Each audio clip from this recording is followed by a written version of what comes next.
Le Building Information Modeling est un système de méthode de production du modèle servant l'élaboration d'un bâtiment.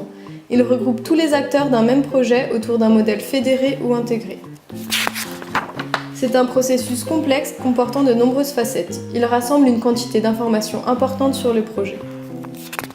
Mais à partir de quand le but débute-t-il réellement ? Nous avons questionné un panel d'architectes experts du BIM avec un avis et un ressenti précis sur le sujet. Afin de répondre à notre question, nous leur avons envoyé un questionnaire pour comprendre leur pratique du BIM.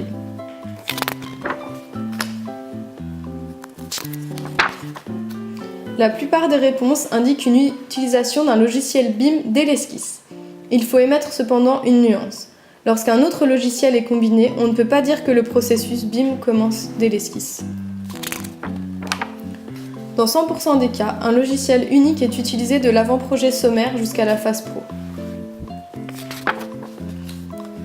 Pour la partie exé et le chantier qui s'ensuit, certains reviennent à l'utilisation de logiciels de base et sortent du processus BIM. Souvent, ce sont les petites agences.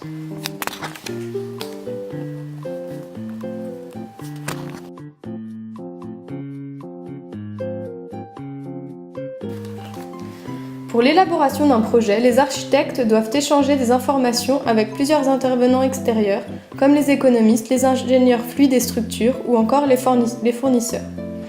Dans un processus de projet sans modèle commun, l'architecte fournit à l'ingénieur, par exemple, des plans sur lesquels travailler. Celui-ci les modifie, ajoute des informations, les renvoie à l'architecte et cela peut continuer un certain temps jusqu'à ce que cela soit abouti. Cet aller-retour sans modèle commun peut faire perdre beaucoup de temps.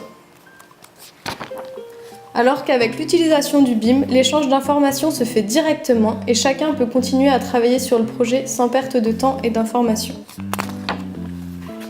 La majeure partie des interrogés partagent sur le modèle des informations sur les coûts de construction et sur le calcul des structures.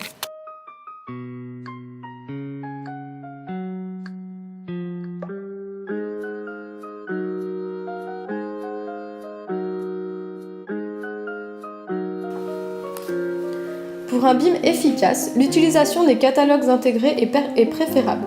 Il est accessible directement sur le modèle, alors qu'avant, il fallait aller chercher des informations ailleurs. Ils permettent un gain de temps et une utilisation dès la phase esquisse.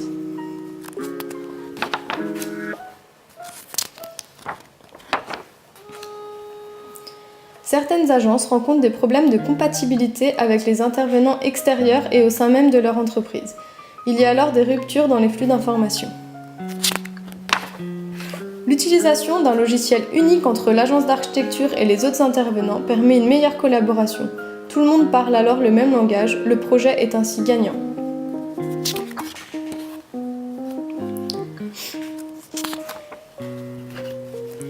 L'arrivée de l'OpenBIM va permettre une efficacité dans le travail. Il permet le travail simultané sur une même maquette numérique contrairement au ClosedBIM.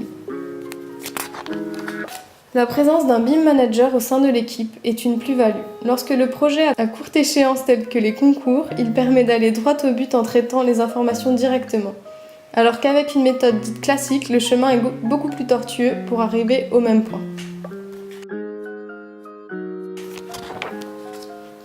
En résumé, le BIM commence quand un modèle commun est créé et lorsqu'il reste le même jusqu'à la fin de la phase chantier, lorsque les informations sont partagées sur un unique modèle, encore quand les catalogues intégrés au logiciel sont utilisés pendant la conception, et enfin, quand chacun des intervenants utilise le BIM de façon compatible. La présence d'un BIM manager est un plus dans ce processus.